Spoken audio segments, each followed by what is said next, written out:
At night, when the other engines are tucked away in their sheds, you can still hear the faraway call of an engine's whistle and the clickety-clack of train wheels turning. This is the sound of the mail train. One train is pulled by Thomas and the other by Percy, as the loads are too heavy for one engine to do the work alone. The mail is loaded into freight cars at the harbors, and the engines pull their trains through the silent stations, delivering their precious loads.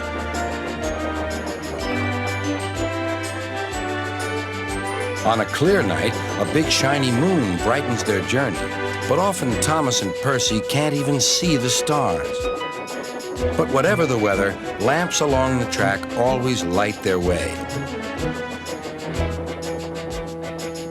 One night, Percy was waiting at the junction. The main line train was late. At last, Henry arrived.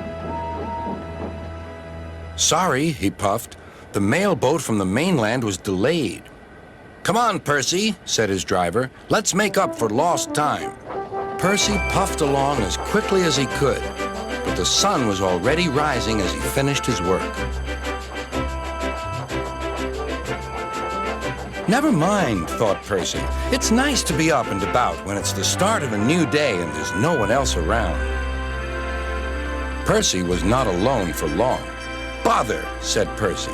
"It's that dizzy thing, Harold." "Good morning," whirred Harold. "I always said railways were out of date, but you're so slow with the mail. You should give everyone their stamps back." Percy was too tired to explain. "Bird brain," he muttered. "Good morning, Percy," called Duck. "You're up early this morning?" "No, you're wrong," sighed Percy. "I'm back, tired and late." He rolled into the shed and fell asleep almost before his buffers touched the bar. His driver decided to set off early that evening. Thomas was waiting at the station.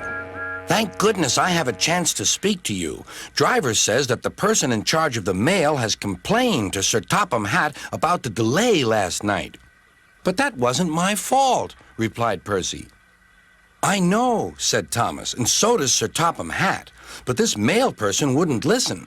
Tonight we'll just have to be quicker than ever before." The engines were just leaving when they heard a familiar buzzing. "I say, you two, there's news flying about."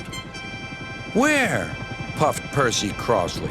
"All over the place. They're going to scrap the mail train and use me instead. Wings work wonders, you know. Always." "Rubbish," huffed Thomas. That night, everything ran like clockwork. Thomas and Percy steamed through the stations, making good time everywhere they went.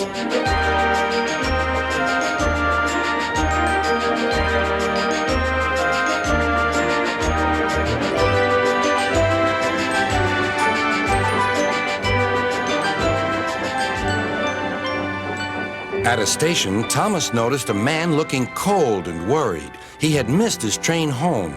"We can give you a ride," said Thomas's driver, "but it will be rather uncomfortable." "Thank you," said the man. "Anything's better than sitting here."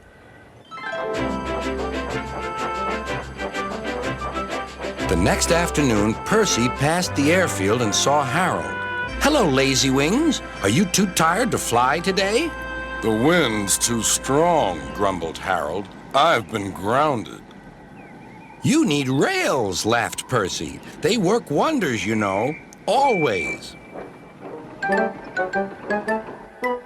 That night, Sir Topham Hatt showed the two engines a letter. It was from the man who missed his train. "He thinks you are both splendid, and everyone says that the mail train is the pride of the line."